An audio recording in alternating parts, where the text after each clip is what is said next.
फिर ये नीचे से ऊपर लेके जाना है, ये।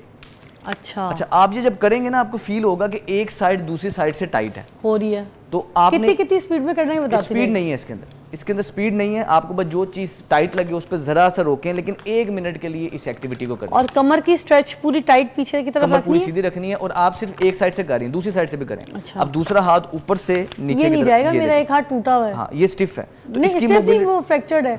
मैं आपको बताती हूँ, मेरा एक हाथ ऐसे होता है तो दूसरा हाथ मेरा ऐसे नहीं होता। यहाँ पे मेरी ज्वाइंट टूट गया था बांग्लादेश में। वो घर बैठी खवातीन के लिए है जिनके पास ना जिम की फैसिलिटीज़ है, जिनके पास ना वक्त है, जिनके अगर कोई जोड़ों में या तकलीफ़ है, जिनको पूरी कोई ना कोई उनको इश्यूज़ रहते हैं अपने बोन्स से रिलेटेड, अपनी पेन से रिलेटेड, तो वो आज का शो मिस ना करें, क्योंकि हम आज उनको ये प्रॉपर लाइफस्टाइल में एक एडिशन बताएंगे कि घर बैठ के अब अपनी लाइफ में एक्सरसाइज को कैसे ऐड कर सकते, वो भी सिर्फ 5-10 मिनट के अंदर आप उसको बस करें रोज़मर्रा की ज़िंदगी में और अपनी ज़िंदगी को अच्छा करें। क्योंकि एक्सरसाइज एक्टिविटीज़ के बगैर जो है ना, ये आपकी हड्डियाँ नाकारा हो जाती हैं, किसी काम की नहीं रहती हैं।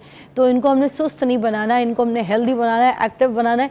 जो जिस तरीके से हम यहाँ से सोचते हैं ना, उसी तरीके से। अब देखिए, जापान ने या नहीं, चाइना ने एक आई एम नॉट श्योर, मुझे मेरी बेटी बताई थी कल कि एक ऐसी मशीन, एक ऐसी डिवाइस इजाद कर ली है जो कि आप रात को अपने यहाँ पर ऐसे लगा के सो जाएंगे और आपका जो रात भर आप ख्वाब देखेंगे ना, तो वो रिकॉर्ड कर लेगा और सुबह उठ के आप वो ख्वाब देख सकते हैं। और मैंने तो ये भी सुना है कि इसको बड़े बड़े लोग जो हैं इसको ख़रीदने के लिए जो है ऑफ़र कर रहे हैं अच्छे से अच्छे दामों में। अब देखते हैं ये अमेरिका के किसी हाथ में हत्ते लगेगी, मगर ये देखें कहाँ तक तरक्की कर लिए। तो दिमाग हमारा एक्टिव रहता है मगर हम जिस्मानी तौर पे माजूर हो जाते हैं क्योंकि कुछ करते ही नहीं है ना, हरकत करते हैं। तो आज हरकत में बरकत है, काम करेंगे, एक्टिव होंगे। अस्सलाम वालेकुम, कैसे हैं सलमान भाई? सलाम जी, अल्हम्दुलिल्लाह। सलमान भाई, सबसे पहले तो आप खुद बताएं आज क्या शो लेकर आए, क्या चीज़ें बताएंगे आज आप?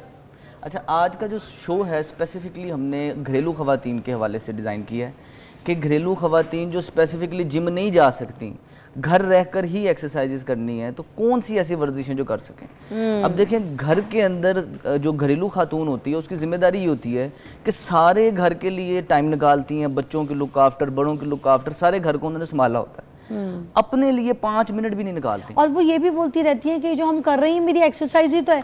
तो प्लीज़ ये तो समझा दे लोगों को, जो घर के काम है वो एक्सरसाइज नहीं है। हाँ, हदीस शरीफ है कि अमाल का दारोमदार नीयतों पर है। एक्सरसाइज का फ़ायदा आपको सिर्फ तब होगा जब आपकी नीयत बाकायदा तौर पे एक्सरसाइज की होगी। जब हम सारे दिन घर में चल रहे हैं उसका इतना फ़ायदा नहीं है। वैसे जनरली फ़ायदा तो है, लेकिन एक्सरसाइज का बेनिफिट हासिल करने के लिए आपको चाहिए ये कि स्पेसिफिक टाइम निकाल के ये मैं जी 10 मिनट के लिए वर्जिश करने लगी हूँ। अब जो आपके जिस्म के अंदर हार्मोनल चेंजेस आएंगे वो चेंज होंगे जो आप वैसे सारे दिन में एक्टिविटी कर रही हैं। तो वर्जिश के लिए सबसे पहले तो नियत करनी है कि जी मैं वर्जिश के लिए टाइम निकाल लूँ। अच्छा, वर्जिश वो होती है ना जिससे हार्ट रेट, पल्स रेट थोड़ा सा तेज होता है। एक्सरसाइजेज में भी टाइप्स होती हैं। अच्छा, कुछ ये जोन 2 एक्सरसाइज की आप बात जैसे करें, अब एक एक्सरसाइज तो हमें अल्लाह ताला की तरफ से भी मिल गई ना। आपने देखा होगा जो 5 वक्त नमाजी बंदा है जो मस्जिद जाता है, चल के जाता है, मस्जिद की अजान सुन के, आपने नोट किया होगा कि उसका पेट नहीं होगा। ठीक है ना, अल्लाह ताला की तरफ से वो एक ऐसी एक्सरसाइज है कि एक तो मस्जिद के कदम चल के जाना, अल्लाह ने उसमें वैसी सवाब रख दिया। ठीक है, उसके बाद वहाँ पे जाके नमाज पढ़ना, तो ऊपर से हेड टू टो एटलीस्ट उसकी जो है स्ट्रेचेस हो रहे हैं, एक्सरसाइज हो रही। सबसे ज़्यादा मज़ा मुझे एक एक्सरसाइज का लगता है जिसमें मैं ये कहती हूँ, जब नमाज में आप घुटनों पर जाते हैं, तशहुद की हालत, माशाल्लाह आप ये देखें, जैसे आप तशहुद की हालत में जाते हैं तो जो एक पैर का दर्द है वो रुकू में, और दिल करता है कि आप थोड़ी देर के लिए रुकें, रुकने का दिल करता है ना, हर इंसान का मुझे लगता है करता होगा कि यहाँ पे जितने स्ट्रेचेस पड़ते हैं पूरी बॉडी को, ये किसी एक्सरसाइज के टाइम पे भी नहीं पड़ते। तो एक तो इस तरह की एक्सरसाइज हो गई जो अल्लाह ताला की तरफ से हमें नमाज में मिल गई कि और प्रॉपर एंगल से पढ़नी चाहिए जी। इसके अंदर ये भी है कि लोग, अब रुकू की आपने बात की ना, हाँ। रुकू गलत एंगल क्या है, ये लोग इस तरह रुकू करते हैं, कमर को कुब बना के रुकू। इधर इधर थोड़ा सा करके बताइए, एंगल देख लें आपका। हाँ। अब ये गलत पोजीशन में ये रुकू है ना, इस तरह आप करके कर रहे हैं। अब सही पोजीशन क्या होना चाहिए कि आपकी कमर सीधी रहेगी। अगर ये वाह, अगर कमर सीधी होगी तो आपके सारे नीचे से ऊपर खिंचाव पड़ेगा, लेकिन अगर आप कमर इस तरह करेंगे तो वो आपका आहिस्ता आहिस्ता फ्लेक्शन का पोस्चर बनेगा, खराबी रहेगी। इसलिए जब भी रुकू करना चाहिए कोशिश करें ध्यान सामने नीचे की तरफ हो, पाँव की तरफ, और कमर आपकी इस तरह सीधी होनी चाहिए। जितनी कमर सीधी होगी उतना आपके लिए पोस्चर बेहतर है, आपके लिए आसानी है। नमाज के लिए हर सारी एक्टिविटीज के अंदर आप अगर सही, कितना आराम एकदम से आया ना मसल रिलैक्स हो जाते हैं। वाकई। अच्छा, ये हो गई जोन 1 की एक्सरसाइज, इस तरह की। हाँ, ये वो वाली ये तो अब नमाज के वाले से बात कर रहे हैं ठीक ना। है। अब हम सोचते हैं वो घरेलू खातून जो घर से बाहर नहीं जा सकती, घर के अंदर उसके पास टाइम भी नहीं है, इस चीज़ को देखते वो कौन सी ऐसी वर्जिशें कर सकते हैं। तो सबसे पहले तो चीज़ आती है कि घर के अंदर ये एक है किचन की एक्सरसाइज, जो आपको किचन में लाजमी उसको बताने से पहले कुछ कॉल भी है हमारे पास, बहुत सारी हैं, मगर हम एक एक करके कोशिश करेंगे कि जिस तरह से प्रोग्राम में शामिल कर ले। जी कौन है हमारे साथ? उज़मा लाहौर से हैं जी। उज़मा जी अस्सलाम वालेकुम। वालेकुम अस्सलाम जी, मैंने डॉक्टर साहब से बात करनी है। जी जी जी डॉक्टर साहब, मेरे हस्बैंड का ऑपरेशन हुआ है स्पाइन का। ठीक है। तो उनके नीचे वाली जो लेग है ना, उसमें पेन बहुत होती है, थक जाते हैं, थोड़ा सा चलते हैं वो तो उनमें थकावट हो जाती है। ठीक है। और ऑपरेशन से पहले भी उसी टांग में दर्द थी? जी जी, ऑपरेशन से पहले जो राइट साइड थी ना उसमें ज्यादा थी, टांगों पे वजन नहीं पड़ता था। ठीक है। लेकिन अब ये ऑपरेशन के बाद थोड़ा कम हुआ है, लेकिन अभी वह टांगे वही ऐसी हैं कि भाई दर्द होती है उनमें, जरा सा चलते हैं तो फिर पेन होना शुरू हो जाती है। आपने ऑपरेशन के बाद उनकी फिजियोथेरेपी करवाई थी? जी, जो उन्होंने वर्जिश वगैरह बताई थी वो हम कर रहे हैं, अभी भी कर रहे हैं वो। अच्छा, इसमें इस तरह है कि एक एक्सरसाइजेज होती हैं जो पेशेंट घर में खुद करता है। सर्जरी के बाद कुछ एक्सरसाइज, कुछ देर की रिहैब बड़ी ज़रूरी है करवाना। उसका तरीकाकार ये है कि आप किसी भी अपने घर के आसपास किसी अच्छे फिजियो से कुछ देर की रिहैब करवाएं। कितनी देर की? कम से कम भी 2 से 4 मंथ उन्हें फिजियोथेरेपिस्ट की सुपरविजन में एक्सरसाइजेज की ज़रूरत है।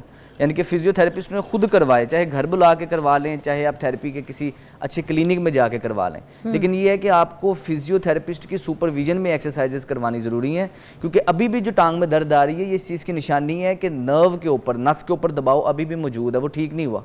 ऑपरेशन से जो मौजूदा दबाव था वो तो उन्होंने हटा दिया, जो नस के ऊपर दबाव आ रहा था वो उन्होंने कम कर दिया, लेकिन जो पट्टे कमज़ोर रह जाते हैं वो बग़ैर फिजियो की एक्सरसाइजेस के नहीं ठीक होंगे। तो मेरी बहन ये मशवरा है कि आपको चाहिए कि उनको कुछ देर फिजियोथेरापिस्ट की सुपरविजन में उनकी थेरापी करवाएं। वो फिर स्पेसिफिकली जो सी एक्सरसाइजेस उन्हें ज़रूरत है वो करवाएगा, बेहतरी आ जाएगी। लेकिन कम से कम 2 से 4 मंथ अभी भी आपको करवानी पड़ेगी अगर उनकी जान छुड़वानी है तो। Okay, will take a short break, will be right back. देखते रहिए मॉर्निंग विद फिजा। अच्छा जी, हमारे पास टाइम बहुत कम है। जितनी एक्सरसाइज हैं जो आपने आज बतानी है अपनी फैमिलीज में जो औरतें हैं उनको। अच्छा, सबसे पहले तो हाउस वाइफ्स के लिए होता ही है कि घरेलू खवातीन जब सारे दिन में घर के काम वगैरह कर रही होती हैं तो उनका पोस्चर खराब हो जाता है, कंधे आगे की तरफ झुक जाते हैं। अब कोई भी सूट जो पहले उन्हें पूरा आता था पूरा भी नहीं आता और उसके कंधे भी गिरे गिरे नजर आते हैं। तो अपने शोल्डर्स की खूबसूरत बनाने के लिए, शोल्डर की मोबिलिटी को बेहतर बनाने के लिए कोई भी चीज आप हाथ में पकड़ सकते हैं। इस टाइम बोतल थी, बोतल पकड़ ली, मोबाइल ले लें, या किचन में है तो बेलना आप पकड़ सकते हैं। अच्छा, आपने क्या करना है कि एक हाथ से ये ऊपर से ऐसे नीचे लेके जाना है, फिर ये नीचे से ऊपर लेके जाना है, ये। अच्छा, आप ये जब करेंगे ना आपको फील होगा कि एक साइड दूसरी साइड से टाइट है हो रही है। तो आपने कितनी स्पीड में करना है बताते हैं। स्पीड नहीं है इसके अंदर स्पीड नहीं है। आपको बस जो चीज टाइट लगे उस पर जरा सा रोकें, लेकिन 1 मिनट के लिए इस एक्टिविटी को करें। और कमर की स्ट्रेच पूरी टाइट पीछे की तरफ कमर पूरी रखनी है, सीधी रखनी है और आप सिर्फ एक साइड से कर रही हैं, दूसरी साइड से भी करें। अच्छा। अब दूसरा हाथ ऊपर से नीचे ये की नहीं तरफ, जाएगा, ये मेरा एक हाथ टूटा हुआ है। हाँ, ये स्टिफ है तो नहीं, इसकी स्टिफ नहीं, मोबिलिटी वो फ्रैक्चर्ड है। मैं आपको बताती हूँ, मेरा एक हाथ ऐसे होता है तो दूसरा हाथ मेरा ऐसे नहीं होता। यहाँ पे मेरी ज्वाइंट टूट गया था बांग्लादेश में, तो मैं टुंडी भी हूँ। अच्छा, लेकिन वो उसके बाद वो कराते हैं ना, वो आपको पता है जो आप हाँ, वो मैंने नहीं करवाई थी। अच्छा, इस एक्टिविटी के अंदर कोनी कितनी यूज नहीं हो रहा है, ये शोल्डर की मोबिलिटी यूज हो रही है। तो ये आपके शोल्डर भी स्टिफ है जिसकी वजह से आप ये सही नहीं कर पा रहे। दिखाएं जी, दिखाएं तो पता चलेगा ना। नहीं जा रहा, देख। हाँ, तो आहिस्ता आहिस्ता जब आप इसकी प्रैक्टिस करेंगी तो ये बेहतर हो जाएगा, शोल्डर्स की आपकी मोबिलिटी बेहतरी की तरफ आएगी। तो ये बेहतर हो जाएगा। आपको लग रहा है ये मेरा शोल्डर वाला मसला, शोल्डर की वजह से, शोल्डर की स्टिफनेस की वजह से पीछे नहीं जा रहा। दोबारा देखते हैं, 1 मिनट। वाकई, ओह यस, इधर है। तो अब ये एक्टिविटी वो है कि थोड़ी थोड़ी करके आप बढ़ाएंगी और 1 मिनट के लिए सारे दिन में करेंगे, किसी भी टाइम कर सकते हैं। अच्छा, ये मैं रोज करूं? रोज करें, और ये हर हाउस वाइफ के लिए जरूरी है। Oh my God, I like it. काम के बंदे हैं। इसके अलावा कुछ स्ट्रेंथनिंग की एक्सरसाइज, आप पे कोई दुआ है? हाँ जी, अल्लाह का फजल है। कुछ स्ट्रेंथनिंग की एक्सरसाइज मैं आपको करके दिखाता हूँ। ये शुरुआत में मुश्किल है, लेकिन जैसे जैसे प्रैक्टिस होगी ये होना स्टार्ट हो जाएगी। रात को सोने से पहले और सुबह उठते साथ ही घर में अपने बेड के पास जमीन पे आपने इस पोजीशन पे आ जाना है। अच्छा। बाजू सीधे कड़ा के रखने हैं, टांगे सीधी अकड़ा के रखनी है और वजन आपका पंजों के बल। ये ऐसे मैं इसलिए करके दिखा रही हूँ क्योंकि औरतों के लिए है, तो जब मैं कर सकती हूँ तो सब कर सकते हैं। पाँव थोड़ा सा खोल लें, पाँव नहीं ज्यादा, हाँ बस ठीक है, आप सही रखें। अब आप हल्का सा पीछे होंगी, ओके पीछे हुई। अब आगे को इस तरह जाएंगे कि आपका चेहरा ये ऊपर की तरफ, ओके, अच्छा ऊपर, ठीक है। फिर वापस जाएंगे, कमर भी नीचे करनी है, कमर भी नीचे करनी है, फिर वापस ऊपर आएंगे ये। अच्छा, इससे हो ये रहा है कि सारे रीढ़ की हड्डी के मसल्स आपके मजबूत हो रहे हैं, सारी कमर के आपके मसल्स मजबूत हो रहे हैं। अब वो लोग जिनको शोल्डर में पेन है वो बड़े एहतियात से करेंगे, स्लो करें, इसमें स्पीड का काम नहीं है, जितना स्लो करेंगे उतना आपके लिए इजी है। हमने बस स्ट्रेच झटका नहीं कितनी देर लगना करना है? इसमें स्ट्रेच पे होल्ड नहीं रखना, सिर्फ आपने एंड रेंज तक जाना है, वापस आ जाना है, सिर्फ ये काम करना है। ये भी अच्छी थी। अच्छा, इससे आपके शोल्डर के मसल मजबूत होंगे, ओवरऑल आपकी स्पाइन की हेल्थ बेहतरी की तरफ आएगी, और सारे मसल मजबूती की तरफ आखिरी आएंगे। कोई जल्दी से बता रात दो, सोने से पहले हमारी तरफ से आखिरी देख लें। रात सोने से पहले इस पोजीशन में आप आएंगी और इस तरह आपने दोनों पाँव को मूव किया, इसको 90-90 स्ट्रेच कहते हैं, इस पोजीशन में मूव किया। सारा दिन खड़े रहने से हिप में पेन होती है, कमर में पेन होती है, आपको कभी भी हिप की पेन नहीं होगी, ये सारा जोड़ आपका नरम होगा, हिप की मोबिलिटी बेहतर होगी, कमर सीधी रखनी है, थोड़ा सा ज्यादा इसको खोलने ऐसे। ठीक है। अच्छा, घुटने को जमीन पे लगाना है। घुटने को हमारी जमीन पे तरफ से खुदाफिज, और ये लास्ट एक्सरसाइज ही हम बता सके थे, फिर दोबारा डॉक्टर सलमान को बुलाएंगे और फिर मजीद एक्सरसाइज, जब तक आप ये कीजिए।